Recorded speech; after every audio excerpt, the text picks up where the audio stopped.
Car ಒಳ್ಳೆ ಕಂಡೀಷನಲ್ಲೇ ಇದೆ. ನನಗೆ ವರದಕ್ಷಿಣೆಗೆ ಅಂತ ಸಿಕ್ಕಿತ್ತಲ್ಲ, ಆ ಕಾರ್ ಬಗ್ಗೆನೇ ಮಾತಾಡ್ತಿರೋದು. ಒಂದು ಕೆಲಸ ಮಾಡಿ, ನೀವು ಮನೆಗೆ ಬನ್ನಿ, ಕಾರ್ನ ತೋರಿಸ್ತೀನಿ, ಒಳ್ಳೆ ರೇಟ್ಗೆ ಸೇಲ್ ಮಾಡೋಣ. ಯಾರ ಜೊತೆ ಮಾತಾಡ್ತಿದ್ಯಾ ನೀನು? ನಾನಾ ಸೀನಿನ ಜೊತೆ ಮಾತಾಡ್ತಾ ಇದ್ದೀನಿ. ಯಾಕೆ? ಅದೇ ಕಾರ್ನ ಸೇಲ್ ಮಾಡಕ್ ಮಾತಾಡ್ತಿದ್ದೆ. ಇವಾಗ ಮಾರಿದ್ರೆ ಒಳ್ಳೆ ರೇಟ್ ಬರುತ್ತಂತೆ. ಇವಾಗ ಈ ಕಾರ್ ಎಂತಿಕ್ ಮಾಡ್ತಿದ್ಯಾ?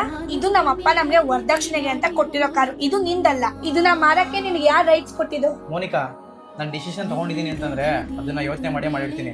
ಅದರಲ್ಲಿ ಕೋಪ ಮಾಡ್ಕೊಳ್ಳೋದೇನಿದೆ? ನೀನ್ ಯಾವ್ದ್ರ ಬಗ್ಗೆ ಯೋಚನೆ ಮಾಡ್ಬೇಕು ಅಂದ್ರೆ ನೀನ್ ಕಷ್ಟಪಟ್ಟಿ ತಗೊಂಡಿರ್ತಿಲ್ಲ ಅದ್ರ ಬಗ್ಗೆ, ನನ್ ವಸ್ತುಗಳ ಬಗ್ಗೆ ಅಲ್ಲ. ಇದು ನಮ್ಮ ಅಪ್ಪ ನಮ್ಗೆ ವರದಕ್ಷಿಣೆಗೆ ಅಂತ ಕೊಟ್ಟಿರೋ ಕಾರು, ನಾನಂತೂ ಮಾರಕ್ ಬಿಡಲ್ಲ. ಮೋನಿಕಾ, ನಿನ್ಗೆ ಗೊತ್ತಾ, ಒಂದ್ ಹೆಣ್ಣು ತನ್ನ ನಾಲ್ಗೆಯಿಂದಾನೆ ಅವಳ ಸಂಸಾರನ ಹಾಳು ಮಾಡ್ಕೋತಾಳಂತೆ.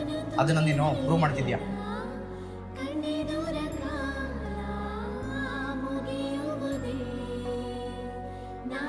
ಹಾಯ್ ಅಕ್ಕ, ಅಮ್ಮ ಪ್ರಸಾದ ಕೊಟ್ಟಿದ್ದಾಳೆ, ಚಾಮುಂಡಿ ಬೆಟ್ಟದ್ದು.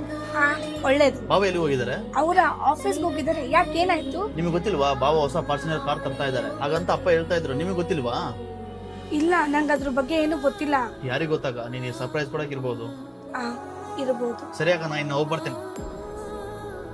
ಅಲ್ಲೋ ಮಮ್ಮಿ, ನವೀನ ಅಪ್ಪನ ಹತ್ರ ಕಾರ್ ಬಗ್ಗೆ ಏನಾದ್ರೂ ಮಾತಾಡಿದ್ನಾ? ಹೌದಮ್ಮ, ಮಾತಾಡಿದ್ದಾನೆ. ಅವನು ಹಳೆ ಕಾರ್ ಮಾರಿ ಹೊಸ ಫಾರ್ಚುನರ್ ತಗೋಬೇಕಂತ ಹೇಳ್ತಿದ್ದ. ಆಗಿದ್ರೆ ನೀವು ಆ ಕಾರ್ನ ಮಾರ್ಬೇಡ ಅಂತ ಏನ್ ಹೇಳಿಲ್ವಾ?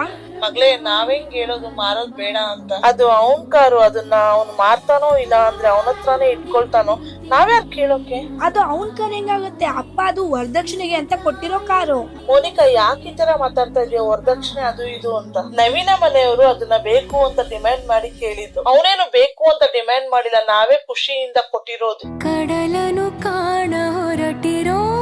ಮೋನಿಕಾ, ನಿನ್ಗೆ ಗೊತ್ತಾ, ಒಂದ್ ಹೆಣ್ಣು ತನ್ನ ನಾಲ್ಗೆಯಿಂದಾನೆ ಅವಳ ಸಂಸಾರನ ಹಾಳು ಮಾಡ್ಕೋತಾಳಂತೆ.